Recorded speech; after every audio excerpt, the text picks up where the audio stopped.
Hi friends, today I'm going to explain about automotive can important interview questions. These are the questions mostly asked by all the MNCs like Bosch, Continental, KPIT, Value, and some other companies. So try to study all these questions. Surely you will come to know some. You will get some ideas and you can able to answer if they ask any questions related to CAN protocol.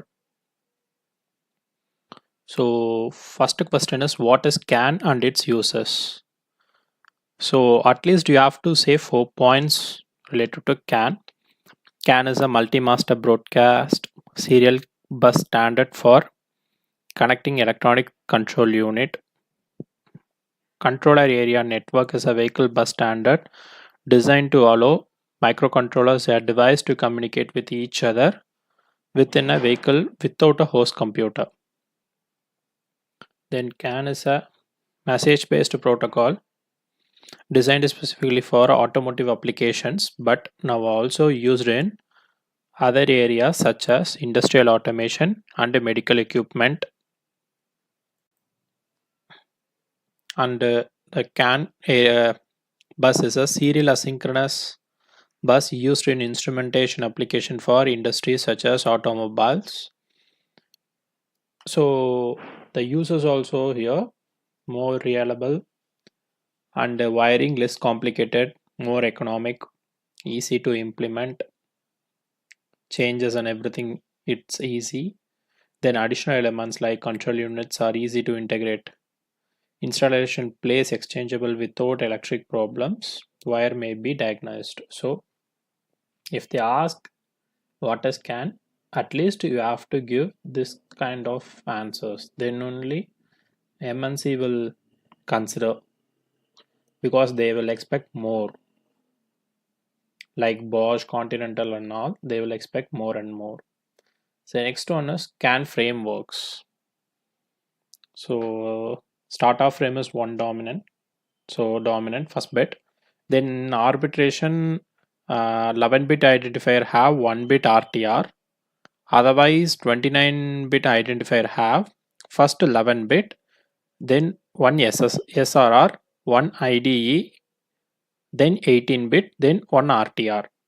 After that you have control fields. The main difference between the brace frame and the extended frame is here only 11-bit, one SRR, one IDE, 18-bit, then one RTR. So then you have control field that is also have a IDE reserved and 4 bits, that is data length code. Then after field you have 0 to 8 bits. After that you have CRC. CRC is 15 bits. Then you have one more bit is delimiter, that is 1 bit recessive. Then you have acknowledgement field, that is also 1 bit delimiter, 1 bit recessive. Finally you have end of frame, that is 7 bits recessive. Then IFS is 3 bits recessive. So what and all frames you should know. Types of frames are data, remote, error frame and overload frame. Types of errors is acknowledgement error, bit error, stuff error, form error and CRC error. Error frame is 0 to 12 superposition flags, that is 8 recessive delimiter.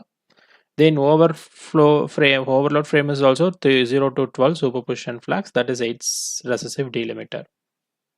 And these types of questions they will ask more.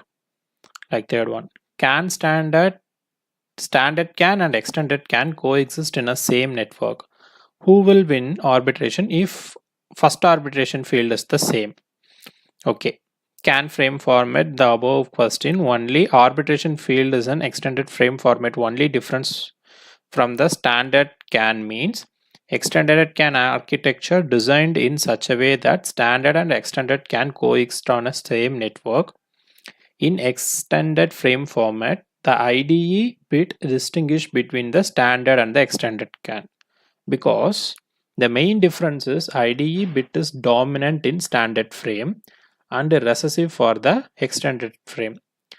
So if standard frames will win the arbitration if both have the same first identifier field like 11 bit.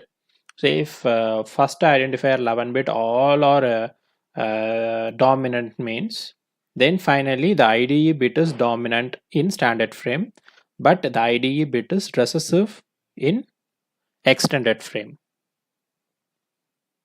Then why CAN is a message oriented protocol? So CAN protocol is a message oriented protocol, not a address based protocol. This means that messages are not transmitted from one node to another node based on address. Embedded in the CAN message itself is the priority and the content of the data being transmitted. So all nodes in the system receive every message transmitted on the bus and will acknowledge if the message was properly received.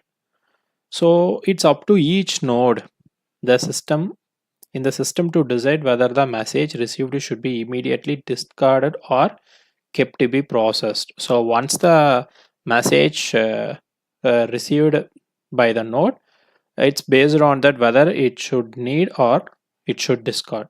A single message can be designed for one particular node to receive, or many nodes based on the way the network and the system are designed.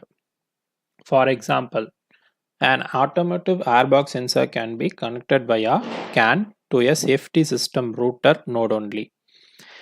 This router node takes in the safety system information and routes it to all other nodes on the safety system network.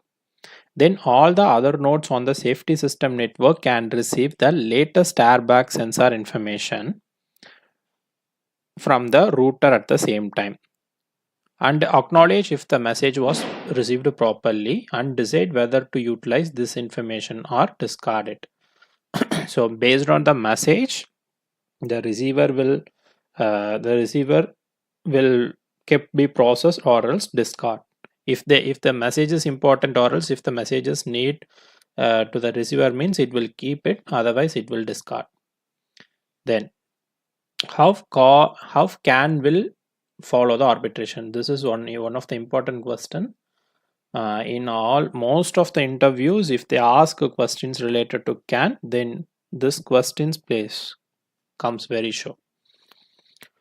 So carrier sense multiple access, CSMA and CD collision detection, then AMP arbitration on message priority. Two bus nodes have got a transmission request. The bus access method is CSMA bar CD plus AMP, that is carrier sense multiple access with collision detection and arbitration on message priority. According to this algorithm, both network nodes wait until the bus is free, that is carrier sense. In that case, the bus is free, both nodes transmit their dominant start bit, that is multiple access, because all the nodes starts to transmit. Every bus node reads back bit by bit from the bus during the complete message and compares the transmitted value with the received value. As long as the bits are identical from both transmitters, nothing happens. So if all the transmitters are sending the same identical bits means nothing will happen. So in case if there is any difference, you just see the example 7th bit of the message. The arbitration process takes place. Node A transmits a dominant level, node B transmits a recessive level. So the recessive level will be overwritten by the dominant level. So this is detected by the node B because the transmitted value is not equal to the received value, that is collision detection. At this point of time, node B has lost the arbitration, stops the transmission of any further bit immediately and switches to receive mode. So in after this the arbitration takes place and the node A will be act as master and node B and other nodes will act as slave, so or else receiver, because the message that has won by the arbitration must possibly be processed by this node. This is arbitration on message priority. So for example, you may consider three CAN devices each trying to transmit messages. Here you see device 1, device 2, device 3. Three devices we have. The lowest value has the highest priority. Here address 154 might have the highest priority, and the 433 is the highest value has the lowest priority. You just see, assuming all three sees the bus is ideal and begin transmitting at the same time. This is how the arbitration works out. All three devices will drive the bus to a dominant state for the start of frame, and the two most significant bits of each message identifier. Each device will monitor the bus and determine success. When they write bit 8 on the message ID, the device writing message ID 433. I told you just see 11 from MSB to LSB it will come. So for ID 433 will notice that the bus is dominant state when it trying to let it be recessive. So it will assume a collision and give up for now. The remaining devices will continue write bits until bit 5. Then the device writing message ID is 187. The 187 will notice a collision and abort transmission. This leaves the device writing message ID 154 remaining. So it will continue writing bits on the bus until complete or an error is detected. Notice that this method of arbitration will always cause a lowest numerical value message ID to have priority. The same method of bitwise arbitration and prioritization applies to the 18-bit extension in the extension format as well. And this questions also these are the questions mostly they will ask in interview. If master sends 764 and slave sends 744, which will get the arbitration? Start from MSB, the first nibble is same. Master sends 7, slave sends 7. The message with more dominant bit will gain the arbitration. Lowest the message identifier, higher the priority. So here 744 will wins the arbitration. Yes. Thank you.